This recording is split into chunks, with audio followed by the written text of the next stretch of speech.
وفدي وهجامني مدحويني هراء الصومالية مدن حسن شيخ محمود وسوجر السياسيين أي حلبان كرسن لبض أقل برلمان كذلك أي جورد وحيكسو دكتي قرن كديارها مجرد كسماية سيد محمد عبد الله حسن وحاسود وي مدحوينها دلود قولت كجبران مدن أحمد محمد سلام يكون حجينا دي سيد ساق الحبنا كسعودي لبض قول دولة وفلين تأي شعب كه سود وين ديران كدب وحاي نصشك وان وباهين تقولها اللين goobta loogu talagalay nasashada qaybta VIP da garoonka diyaaradaha magaalada Kismaayo waxaana ugu horeen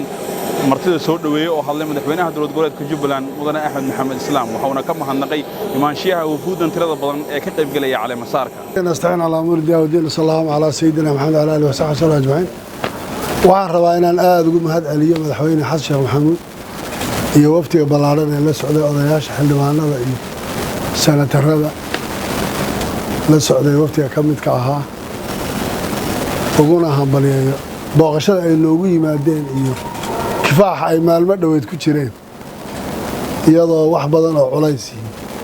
uu jiray ana rajaynayo dadkan hadda maqlaya hadalladooda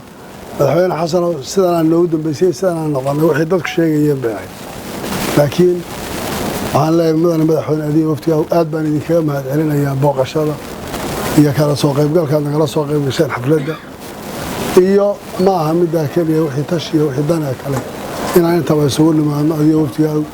soo dhawaada gurigiina baad joogtaan meel kale ma idaan tagin waan idinku soo dhawaynaynaa waxaan rajaynaynaa wax hadal dib uu noqon doona waliba odayaasha saaxiibka Muuse Suudi iyo aad baan u soo dhawaynayaa waan si gooni aan u xusayaa insha Allah aad baan kulligiin si xushmad leh idinku soo dhawaynayaa insha Allah waxaan idin rajaynayaa safarkaan inuu noqdo mid dantaan uu nimid iyo tuguud iyo mid walba aan kaga hadalo soo kale waxa warbaahinta la hadlay madaxweynihii hore ee Soomaaliya mudane Xasan Sheekh Maxamuud waxa uu ku nuuxnuucsaday qodobo dhowr oo ay ka mid tahay dib u heshiisiinta iyo hanaanka geediga Soomaaliya ee nabadeynta iyo halkii laga soo bilaabay waxa uu sheegay in hadda loo baahan yahay in Soomaaliya ay iskaashato waxa uu ka warramay ujeedkiisna uu Kismaayo u yimid madaxweyne Axmed aad iyo aad ayuu u mahadsan yahay kelmadaha soo dhaweynta iyo tixgelinta iyo qadarinta sharafta leh dadka reer Jubbaland aad iyo aad ayuu u mahadsan yihiin soo dhaweynta diiraneed kalgacaltooyada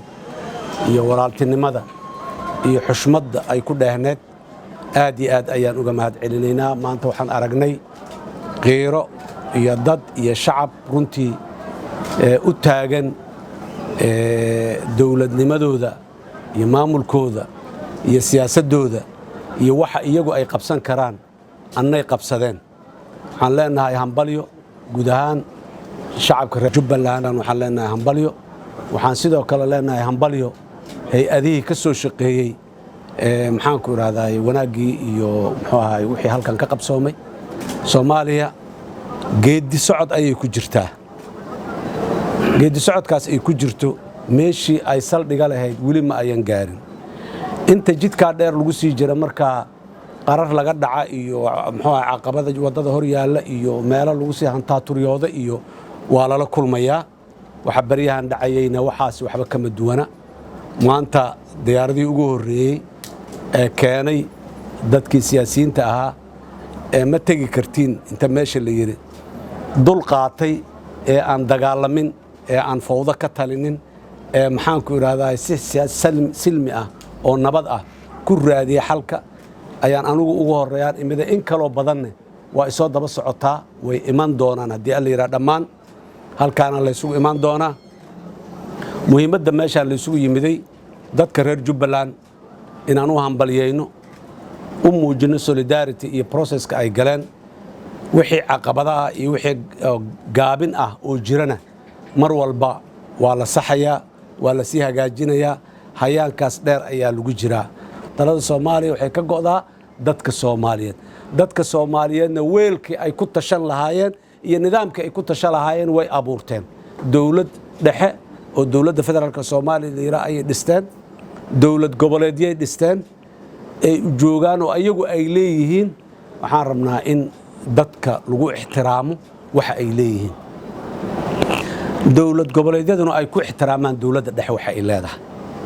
waxa ka wada dhaxeeya dadka oo dawladda dhexe iyo dawlad goboleedyada ka dhaxeeyana wada tashi iyo wada hadal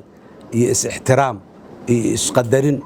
ayay ku jirtaaye intaas iyo dhinacaa la aado ismaquunin maxaanku idhahdaay xoogis maxaanku idhahdaay kuma jirto marna nooma dhalin horena umaanaan soo guulaysan haddana ku guulaysan mayna berrina kuma guulaysan doono wixii aan ku ballanno ku dhaqanno wixii aanan hore uga ballaminoon hadda ka tashanno waxaanaa soo baxay waxaanaa gaabis ka jiraa see yeelnaa in la yidhaahdo meeshii iyo dadkii iyo hay-adihii see yeelnaa la isku dhex dhihi lahaana waa jiraan waa noo dhisan yihin waa taagan yihiin yaanan awood tirin oon daciifinine aan sii xoojinno oon kor u qaadno axmed maxamuud jaamac jubbaland TV